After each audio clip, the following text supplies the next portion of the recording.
Hello and welcome to another episode of Supercoach Insider. My name is Chris and just going to be going through, we're starting a new series today, which is the Road to Round 1 series. Me, Ben and Swizz are all going to be doing introductory to our teams and how they've evolved basically between now and the start of Round 1. So should be a good series. Hope you guys enjoy it. And obviously today is really our big sort of pre-season team reveal to see what we're after.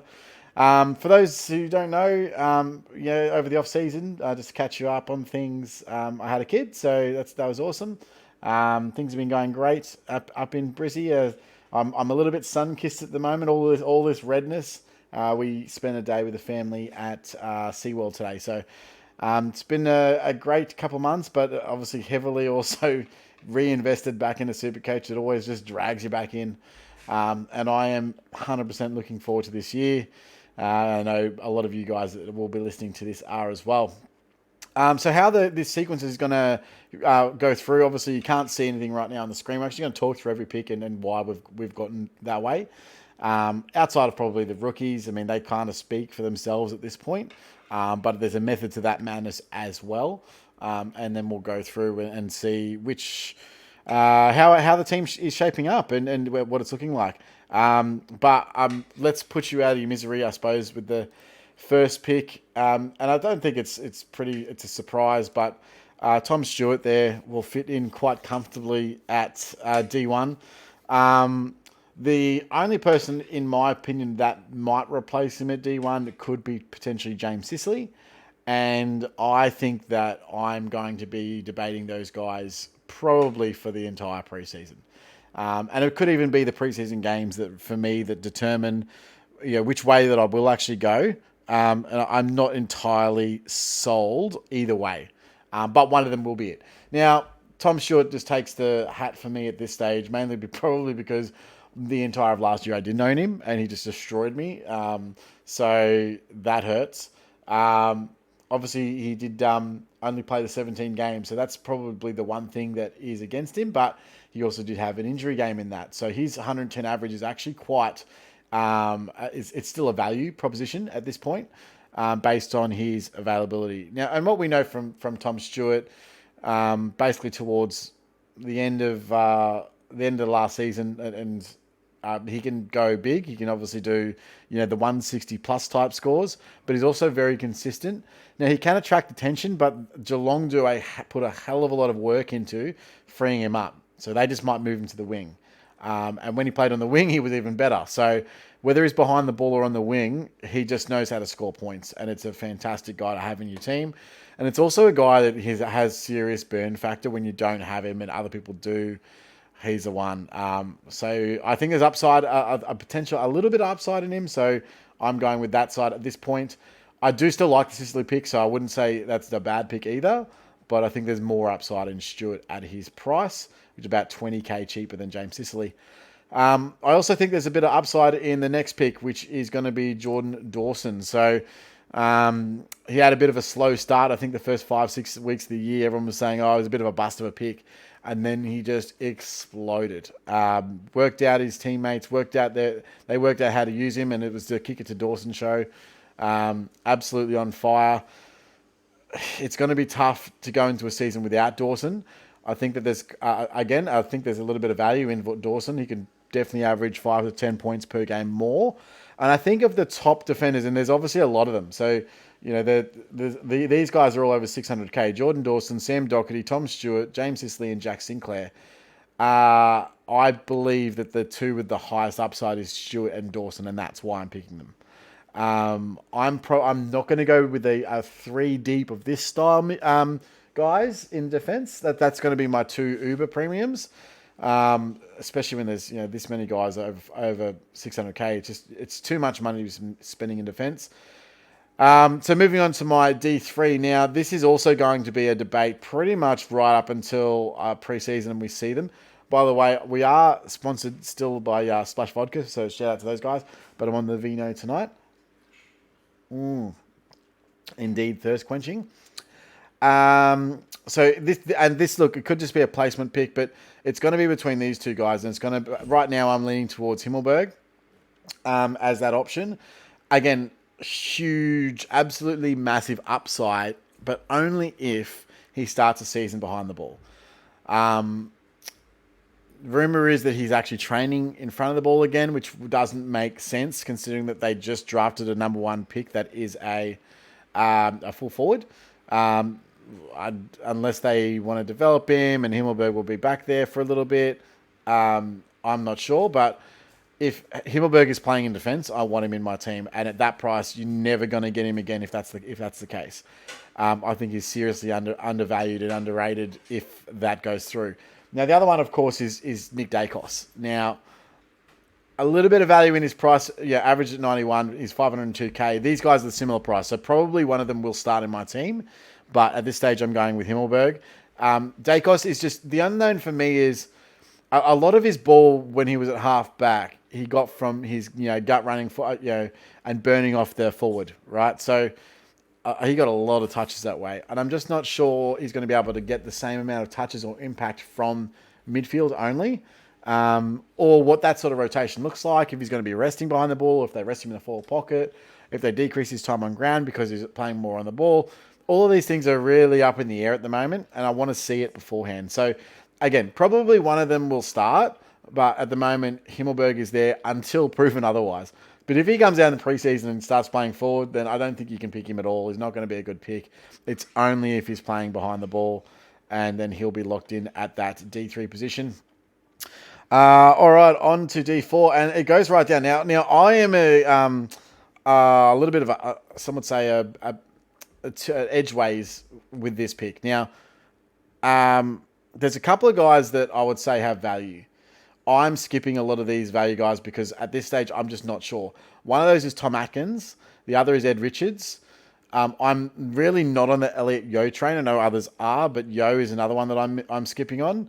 And those three are really the only guys that I would say are the mid-price options that might float into this pick. But to me, at the moment, my problem with all those guys is I just don't see enough upside. I just see a lot of injury history, especially with someone like Yeo. I worked out today he'd played, I think it was 39 of a potential 66 games over the last 3 years. Actually, I think it might even be worse than that. But it was, 29 maybe even. Really, really bad. He hasn't averaged anything over 89 since 2019 when West Coast were 5th position on the ladder and won an elimination final. Like, okay, well, yeah, I can't see him coming out and just going back to plus 100 averaging. But again, if he comes out in the preseason, he looks fit and that happens, then maybe I'll consider it. But at this stage, not. This spot is reserved for the one and only Jack Bowes, if I can find him here, which I will. What is he priced at? 277k. There. Wait, no, that's not it. Jed Buse is priced at 270k, 272k. That doesn't help. All right, Jack Bowes. Now, personally, I think that there's no way that they're obviously taking his full salary, so they're paying him 800 grand a year.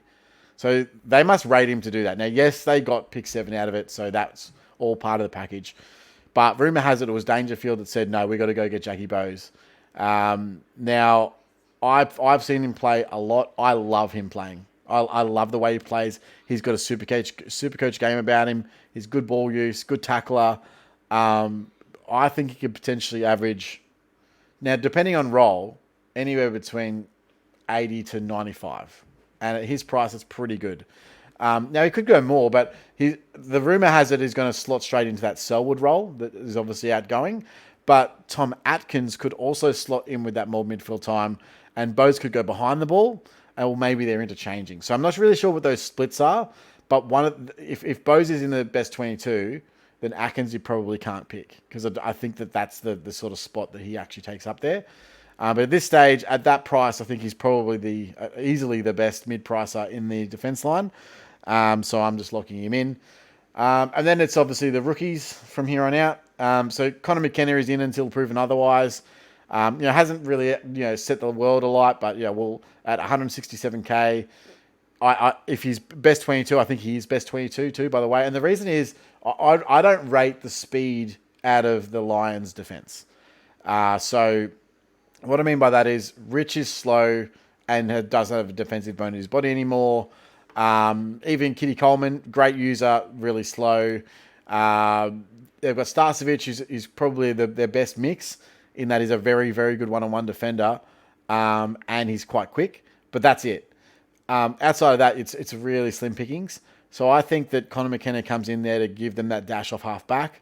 I do believe that. But they do also have that rookie also waiting in the mix, which is Wilmot, who played, obviously, and looked very impressive in the finals. So Darcy Wilmot is a base and price rookie, which I'll throw in there as well. I don't think he'll be on my field, but again, he could be in that mix. But I also kind of think that he's the sort of guy that could be a sub-risk. So you've got to watch these rookies for sub-risks. Even just if they're on your bench, they've still got to be playing to make you money. And pumping out a 12 or a 20 or whatever on their way to when they jump on the field is just not good enough, not for cash generation. It's going to stop it for multiple weeks.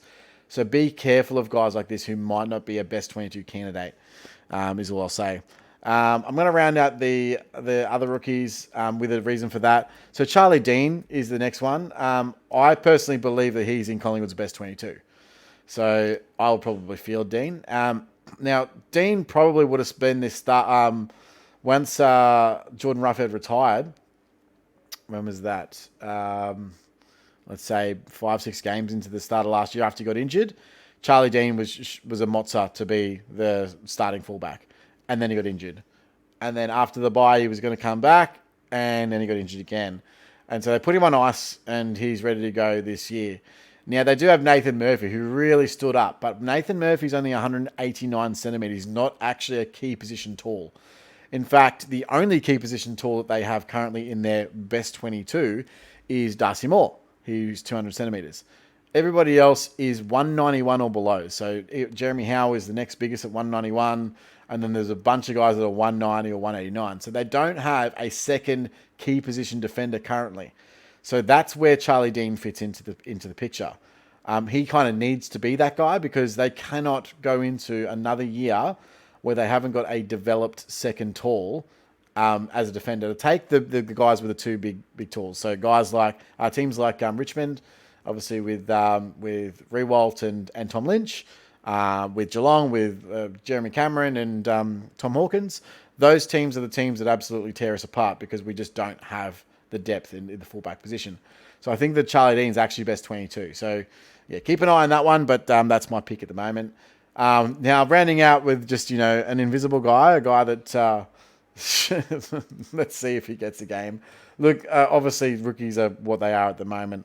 Will Gould has shown promise in the limited time that we've seen him.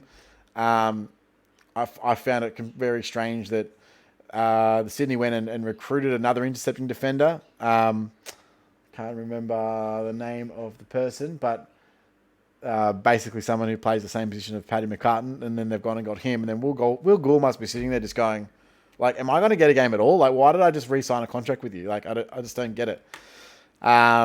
So yeah, we'll see how Sydney pan out. Not betting on Will Gould, but look, at this stage, he's probably the best of a few different rookie opportunities, and we'll go from there. All right, so moving across the midfield. Now, if you saw the midfield pod, you would have got most of my thoughts in terms of what I'm looking at from the midfield options. I suppose, and the first one that would surprise Ben was that I'm probably overlooking Laird at this stage, and I'm going to start at my M1 with Clayton Oliver. So I think Oliver potentially has upside. Seriously. I mean, he's now, as the second ruck option, is Brodie Grundy, which is arguably the second best ruck in the competition.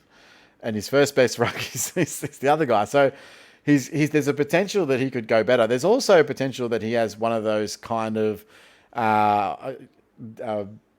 Brownlow years, essentially, where he has his best ever year. He's still only 25. There's not really many reasons not to pick him. He's going to be in a top 4 side. Yeah. Don't pick him. If you don't pick him and then have to watch a Melbourne game every week and just see him just tear it up. And even sometimes I've seen him he's just disposal is so bad, but there's so many of them, it just doesn't matter. And it just frustrates me. He somehow crawls to a 120 by the end of the game. And but that's Clayton Oliver. So you just got to have him.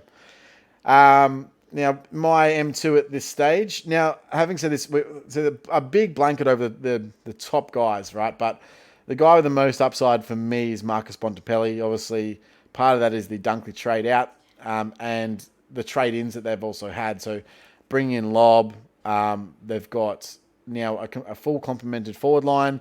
They've got Ugle Hagen that's up and about as well. Sam Darcy coming through. They should also have is it Josh Bruce, but there's rumours that he may be starting it in the back line, and I'll get to that a little bit later. So, they've got now a full complemented forward line. They don't necessarily need a Bont type in there. I still expect him to play some minutes in there, but I expect him this year to be a majority centre-bounce midfielder. And until otherwise, he's my M2. If I see in the preseason that he's not getting those, I might just flick that to McRae. Because unfortunately in this team that I've got at the moment, I don't have McRae. And that's probably the one that could be the one that got away. I just can't squeeze him in at the moment, but we'll see how we go. Now we move across to M3. Now, this is where I start searching for value. So I've decided to get the best structure, I've just got to get the best value possible. At the moment, the best value next player is LDU. Luke Davies Uniacke. I'm not sure. I still don't know what the correct pronunciation is of that. And the long and short of it is this. Back half of the season, once he got that primary midfield minutes, he averaged 110 plus playing in the role. I think there's even more upside with that because there was also an injury game in that average as well, and even 2 games before that. Like if you include, I think they had the round 13 or round 14 bye, but if you include 12 and 13, he went 109, 135. So his average is from he's got a 10, 12 game average of 115 or something like that. Not bad at all. So there's a lot of value at his price. 557, a guy that can go 110 plus, and I'm predicting him to be the Rolls Royce next year in that midfield. I think that Alistair Clarkson gives him the reins and said, this is your midfield now. You're going to be the primary centre bounce attendance. You're going to be the guy that moves the ball, and we're trying to get the ball into your hands. That's my prediction at this stage. Against, it could be different come preseason because there is a lot of variables and moving parts in this. They've also got Will Phillips coming back. They've got Simpkins still. They've got Ben Cunnington that's just come back. What's his mid-rotation like? They do have a Tom Powell that, was a little bit hampered last year as well. So there's a lot of mids that are vying for those mid minutes. I just personally think he's the number one. I think you can't move his CBAs. I think if you do, it's to the detriment of the team. So LDU right now, he's in there for me. Over to the next one, another value selection, and I think this is arguably the best value of the year, and that's Tom Green. Tom Green has proven when he's in the midfield for a large amount of time, he scores a large amount of points, and he's got a huge ceiling on him. Has scored 160 plus, and I think this is the year of the breakout for him. Obviously, part of the reason for that is Taranto out, Hopper out, but the biggest reason really is new coach as well. Now, a new coach comes in. Tom Green has to be your bulldog in the midfield. He'll be feeding to the likes of Josh Kelly, Stephen Canelio, Finn Callaghan. Like, these guys are awesome ball users. Don't get me wrong, Tom Green's no slouch in that department either. He's not terrible. But really, what I want him to be doing, see ball, get ball, handball to one of these outside guys. That's what I want to see from him, and I think he can average 110 plus easily. I think he's got arguably the highest scope out of the value guys. But not bad at 534. And I don't think there's a chance of him not starting in my team. So out of the guys I've currently gone through, he's one of the big locks. So, all right. Now the one I'm overlooking, of course, is Chad Warner. At this point, just a little less unproven. I love Chad Warner, and I'll go on record and say that if he goes big in the preseason, it's going to be hard not to start him. But I'm kind of leaning at the moment towards Titch at M5. Now, there's a few reasons for, but there's a few reasons against, and I'm definitely been umming and ahhing with this pick for a little bit. I think at the end of the day, the fact that what we know Titch can do if he's given the midfield is pretty damn good. So he's a potential to go 120 plus. I don't think he's quite there just because of Collingwood's midfield. I don't think that's the way really that they play. But he will be asked to be a primary midfielder, and his primary goal is going to be to extract the ball. So, yeah, I think he can do it. I think he can get average, maybe not 35 like he did in his Brownlow year, but let's call it 30. If he averages 30 touches for the year, he's going to go 110 plus. I don't think it's going to be much more than 110, but at his price, there's not really much else value that you can get at 528k that you're going to go, yep, I think that guy's going to go 110. And if you do know that person at 520k anywhere in the field, let me know, because then I would love to pit them up against Tom Mitchell. All right, now next one is quite an easy one. I think everyone will have this guy, Jacob Hopper, huge value, 332k. Previous results from major midfield minutes has resulted in averages between 90 to 100. That's where I think he's going to sit, which means that he's priced at 67. So he's got 30 points on him. That's a huge, huge value kick, and someone I think you kind of have to start. Now moving down to, this is where it starts to get to the rookies, of course. Now I just wanted to go through. There's two rookies at this place that I'm looking at. Now the first one's Finn Callaghan. So I already had a little bit of a chat about him, and that's probably who I'm just going to have in there at the moment. But I could also have, I mean, this is technically mid-pricer. Someone like Cooper Stevens also fits into this mold. At that price. Dev Robertson is still in there. Sam Flanders, I've heard really, really good things about his preseason, and his numbers in the VFL last year were outstanding. So he's another one that could pop up into this spot.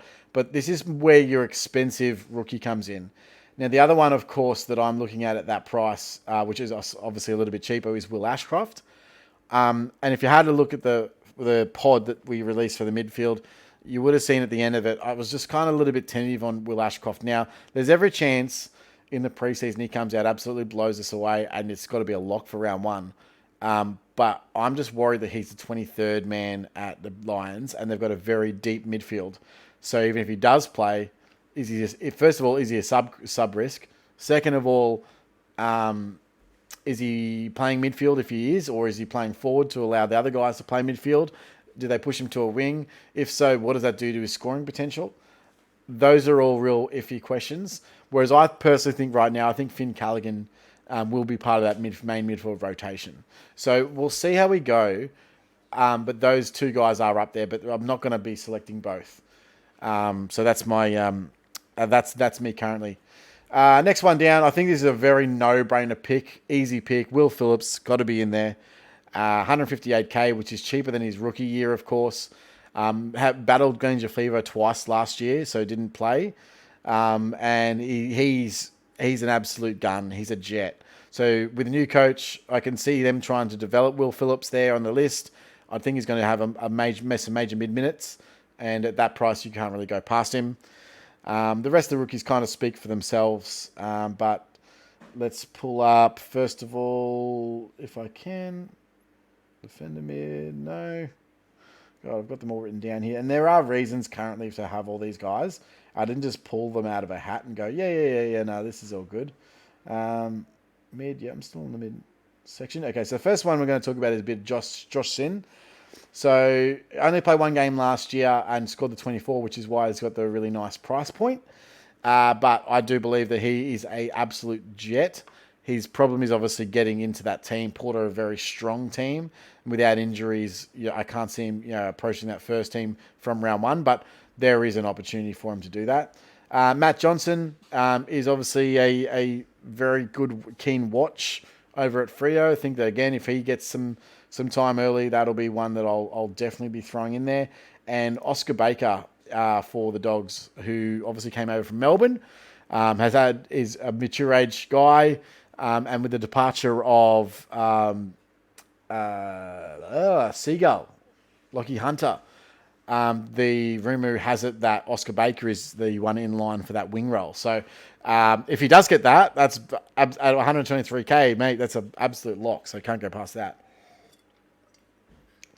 Alrighty, so moving on to the ruck line. Now, again, we did the ruck pod. Pretty easy to tell you what I'm going to be doing. But number one, Jared Witts. I think that he's the most reliable doesn't necessarily have the highest scoring output, but he's also got the least competition. So he's only going to be racking with Chol in the side. Chol's just going to be playing that third tall role now that Ben King's back. Witts will be the number one ruck. He'll play 90% ruck. I have no problem with him. All the other guys that are, say, the top four options, so Max Gawn's obviously now got Brodie Grundy. Tim English is iffy, and the main reason is iffy is he only played 15 games last season. He's got a high scoring output. I think Lob potentially helps him because he's no longer battling with, say, a Jordan Sweet or a Steph Martin or anything like that. But Lob will come in and, what does that ruck split look like? Because obviously he plays a forward ruck, but he's mainly a forward. I'm mainly iffy on Tim English just purely based on the fact that maybe there's just not enough games there. So this lock-in one that you know is going to be good and don't have to trade him out. And that's why I'm maybe not going with English. But we'll see what happens. I could start with English there. Sean Darcy, obviously, so is the other one. And so, Meek leaves and they bring in Luke Jackson. So, I don't think that's... He can definitely be one to average really, really well. But again, his body's an issue. He gets off. He's sent off injured half the games, and other ones he doesn't play. And he's got they've got a really good ruck in Luke Jackson there to take off some ruck time from him. So I'm not really interested with any of the other real premium rucks. I think Jared Witts for me, just spend the money, $605K, lock it away, 22 games at whatever average it is, and you're good to go. And the next one, here's what really buys you the time. So Darcy Cameron at R2, I think, is a no-brainer. Now, you can start him in the forward line if you like, but I think starting him at R2 makes the most sense. And then you can wait until that ruck emerges and then put them into ruck 2 and then just move them into the forward line. And the stats that we went through on the ruck pod just prove that Darcy Cameron is just an absolute must-have and lock. As when he was with Cox, he averaged... since Grundy went down for the rest of the season, he averaged 97 points, that's top 4 of the forwards this year.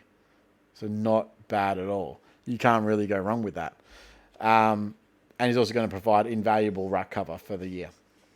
Not only that, I don't even know if Cox is best 22 anymore. So Cox, who would require, say, 50% time in the ruck to be effective or close to it, he may not even be playing this season because we've got Dan McStay, who obviously was playing chop out ruck for the Lions.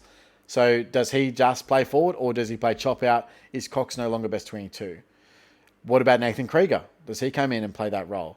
We've also got Aiden Begg that can play that role too. So what I think is at this stage, Darcy Cameron is the number 1 bona fide ruck, but the number 2 is up in the air. Now, even with Cox, still averaged 97. So I'm not worried about that. But the other ones have even potential for him to have a bigger bump and play more percentage of ruck time. So definitely one to do.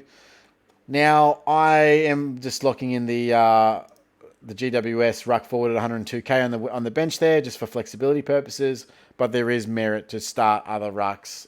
If I was starting a potential playing ruck, I'd be starting Samson Ryan for about 20K more, the Richmond ruck forward there. All right, now moving on to the forward line, we have. Oh wait, I got to change this over. Yep. Oh, so obviously the first forward, I think, he should be the number 1 SE player, number 1 owned player of the entire competition this year. That's Josh Dunkley. And if you don't have him, then I will argue with you for an hour over why you should have him. But I don't think there's much more to say.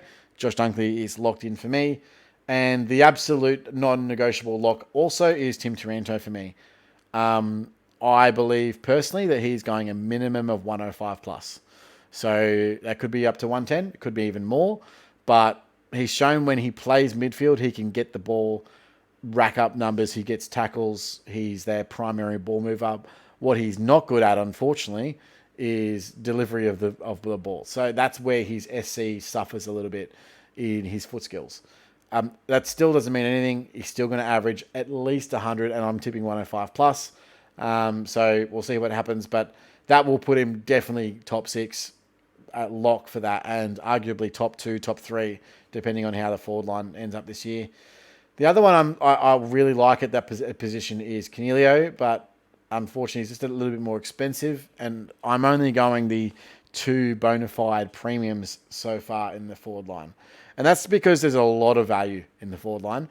And the other thing that I noticed from last year, which I'm taking on board into this year, is that all of the dual position stuff, a lot of forwards pop up. And I'm expecting a lot of rucks to pop up with the new rules. A lot of people are going to go 2 rucks and sub 1 out. So I'm expecting rucks to actually play a little bit more forward time, which is going to potentially mean that we're going to have someone like a Brodie Grundy available as a ruckman, or a Max Gawn available, as a forward, or a Max Gawn as a forward or defender. There's quite a few different opportunities, and I want to be able to capitalise them in the year. So I'm just going to go with the 2 bona fide forwards, and the rest are going to be mid prices that I'm completely happy to interchange as we go. But at this stage, I'm going straight for Nathan Fyfe. Look, there's a lot of reasons no Fyfe, but the reasons for 2 in, like, you cannot not go in. If Fyfe comes out and pumps out anything close to 100 in a preseason game, you'd be stupid not to start him. You'd be absolutely dumbfounded. Like, a 313k for a guy that's previously averaged 115 plus. Yes, I know. Body issues, concussion issues, all of it. At his price, it's the biggest yes for me known to me. You get that discount with his price. A guy that can literally be put up premium numbers, and you get him in the forward line as well. Uber premiums. We've all seen Nat Fyfe at his best. Now, I'm not saying that he's going to get that role either, because obviously they have a young up-and-coming midfield over at Freo, but they've lost Akers now. So, there is some more mid-rotations there. And I know that he was generally played off a wing, but definitely means that they could play someone like a Brayshaw or a Sarong on the wing or something like that, and get Fyfe in there for some important CBAs. So we'll see how that pans out. And then I'm just gone with the rest of my guys. I've gone with guys that I know are bona fide, best 22 players, cheap prices, and upside galore. The first one is Oscar Allen that I'm going with, 210k, so almost basically rookie priced. He will be the main target in that forward line now with Josh Kennedy gone. He also gets a bit of ruck minutes as well. And yes, I know obviously West Coast are bad, but Allen is good and has kicked some 5-goal bags. So what I'm looking at from Allen here is he kicks a haul in a game, hopefully in the first 4 rounds, and really spikes that cash gen. And that's what happens with key forwards, is that they have one good game, bang, they spike their cash gen for 3 weeks, and then you cash them out after you've made 150k. Oscar Allen's a guy that I'm happy because I don't think he's a sub risk. I think he's guaranteed best 22, and at this price, you can't find much else there. I'm really worried about forward rookies this year, is they're the most likely to be susceptible to coming on and coming off. So, just with a grain of salt is what I'm saying. Next one. Now, I've got 2 guys that I have got in there. Now, I did allude to it a little bit earlier. Josh Bruce is one that I'm looking at, depending on if he's in their best 22. Because if he's playing behind the ball, he's a great mark, good distributor of football, can kick it a mile. I think he's actually perfect for that role for them, and they are crying out for someone in that role. But I have to see it first. If he does, that's a good, because he's probably going to average, let's say, anywhere from 60 to 80, depending on how good he is in that role. So I will gladly interchange that, but at this stage, I'm going with Ben King. Now, again, similar to Allen in that a King is guaranteed best 22. I know he's had some very terrible scores in the past. I anticipate Gold Coast are better, and they will be better with him in the team. Whether or not he can pull that together is anyone's guess.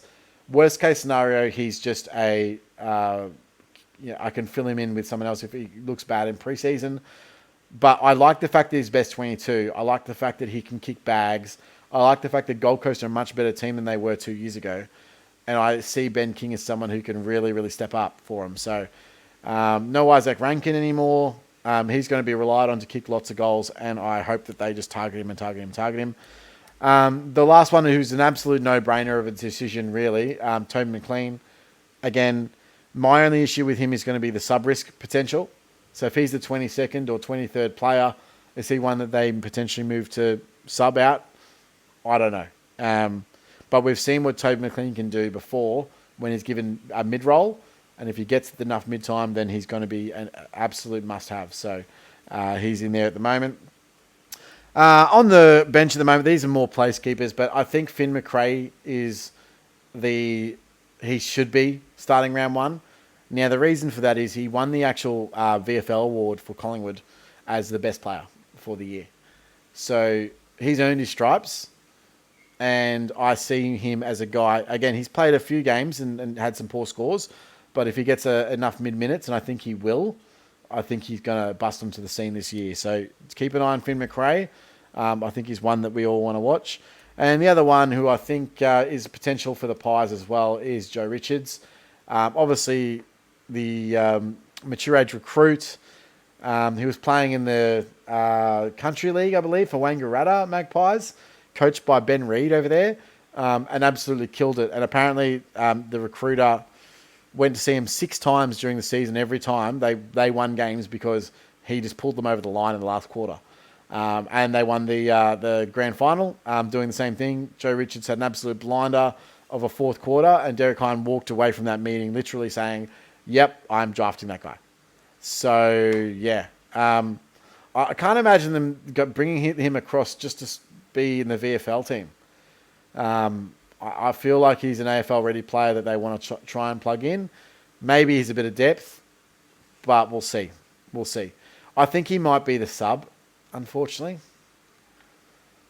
which is a bit frustrating. But that's it. That's my team at the moment for leading into round one. I hope you guys like it. It's going to change from here, but I think it's very well balanced at the moment. I've got the 12 general premiums. Let's just double check that. So 1, 2, 3, 4, 5, 6, 7, 8, 9, 10, 11, 12, and then the mid prices 1, 2, 3 mid prices, and then rookies. So pretty comfortable with that team at the moment. I want to if I see the value enough in going to 13 premiums, I am keen on doing that.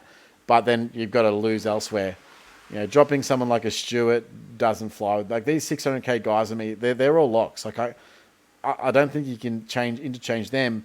So you got to have to try and pull some money from somewhere else, and I don't think there is really much else to pull from. So I think the structure is pretty sound, and I think that's probably pretty accurate to the structure I'll be leaning with in round one. But we'll see what players line up at the end of the day. All right, guys, have a good one. Talk to you next time. Bye bye.